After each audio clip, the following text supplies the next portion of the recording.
play a tune I made up. I'll play you the tune I made up. It's a tune called McVeagh. It's named after a fellow I met in Ireland, a fellow called John McVeagh. Met him in about 1974. It's one of those sudden friendships you make. I was doing this tour of Ireland, and I wasn't used to touring in Ireland. I'd been to Belfast and I'd been to Dublin, but I'd never been to Ireland, right? So I really wasn't used to what it was like. Being from London, I wasn't used to the fact that if you go into a small town in Ireland and you walk down the street carrying two guitars, everybody stares at you. Very quietly and calmly like that. They stare at you. And if you look at them, they give you this absolutely astounding nod like that. And they carry on staring at you. And that nod means everything. From hello to did you watch Neighbours. We've got a video. Come in. So I was about 4 days into this tour, and there'd been a lot of staring going on, and I knew that when I got to Tullamore, it was a walk straight right from the railway station into town, right through the middle of town, and right out the other side, about 2 miles, and it was a Saturday, and everybody was in town. So it was going to be a 2-mile gauntlet. So I was fairly tense, fairly paranoid by this time. And I'm walking through the town. I go everywhere by public transport, so you can know I can't drive. So I'm walking through the middle of town, and this, to make things worse, I mean, there's the usual staring going on, so that one stare is being passed along to the next stare. There's 2 mile continuous staring, and I'm staring straight ahead. And there's this one bloke who's walking by my side, sort of just a bit out of reach, just a bit too far away to say hello to, and just too close for comfort. And he's pacing like that and staring all the time. And after a while he came across and he fell very elaborately in step with me, and he said, hello, you're going to Buncrana tomorrow, aren't you? And I said, well, yes, as a matter of fact I am. Well, to get to Buncrana, see, from Tullamore, right in the middle, and Buncrana's right up at the top, and in order to get there by public transport, you've got to do this amazing horseshoe through Dublin and Belfast and Derry, and then you go back across the border. So I said, yeah, I'm going to Buncrana tomorrow. He said, great, I think I'll come too. I said, fine. Terrific. How do you do? He says, my name's John McVeagh. How do you do? He says, I'm Martin. Yes, I know. Oh, all right, hello. Carry on walking. He chats away. I say we talked. We didn't talk. He talked. He just talked. And by the time we reached the club, these other 2 fellows had done the same thing, falling very elaborately in step with us. And they'd introduced themselves. And they said, hello, my name's Mick. Hello, my name's Jagger. Right? You're going to Buncrana tomorrow. You're going to Buncrana tomorrow. Yes. Think I'll come too. Fine, okay. So the 4 of us go to the club at Tullamore, and we have a great time. And we go back to Athlone to stay the night. And we just sit up talking until about 5 o'clock in the morning, whereupon Johnny McVeagh suddenly announces that everybody has to go to bed because we've got to leave at 8:30 on the dot. So we all go to bed and we all get up and we have breakfast and we leave at 8:30 on the dot, because he's a policeman. So on the dot, we're there in his car, which he hasn't told us about before. We're in his car and we're setting off for Buncrana. And at exactly 8:30 in the evening, we pulled up outside the folk club in Buncrana. It's hard to argue with that sort of timing, isn't it? Even though there might be lurking in the back of your mind the notion that this 12-hour journey ought to have taken 4 hours. The reason it took 12 hours was because we visited all John McVeigh's friends on the way. We had loads to drink and loads to eat. We had lunch 3 times. It was great. By the time we got to the gig, I mean, it was wonderful.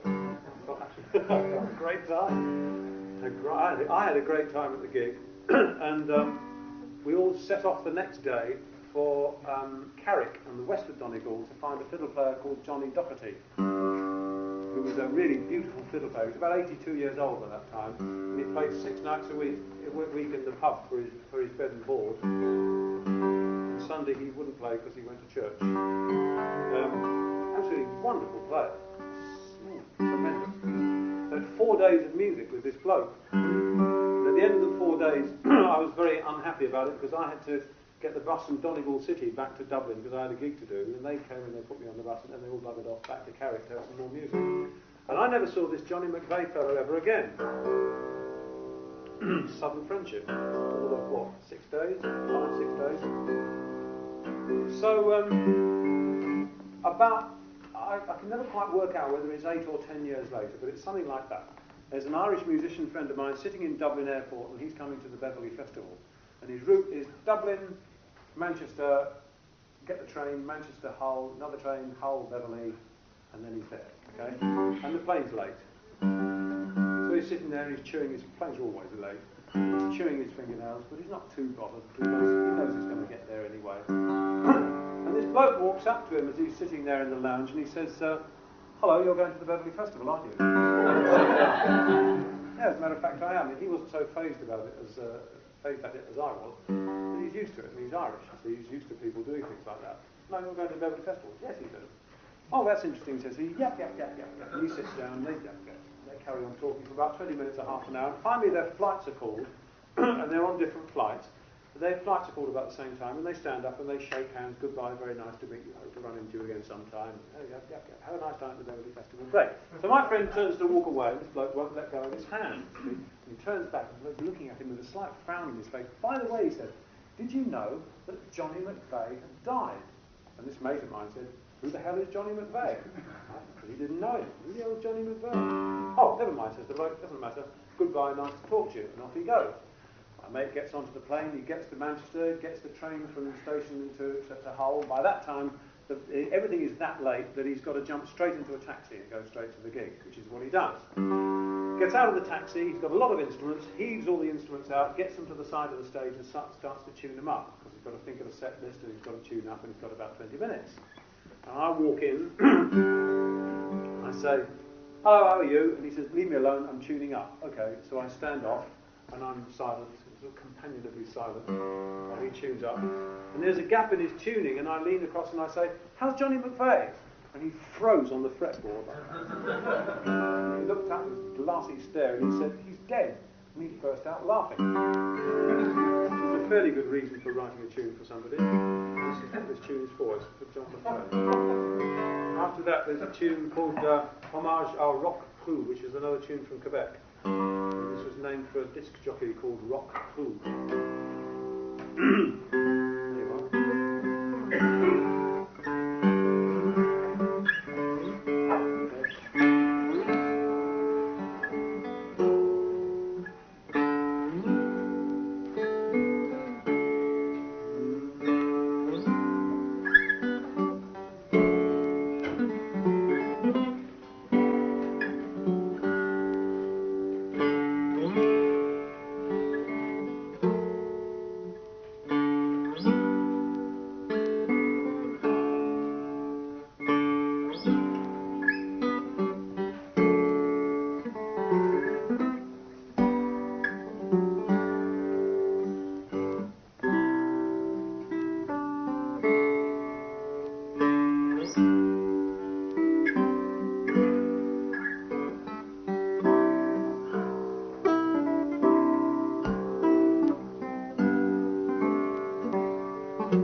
Thank you.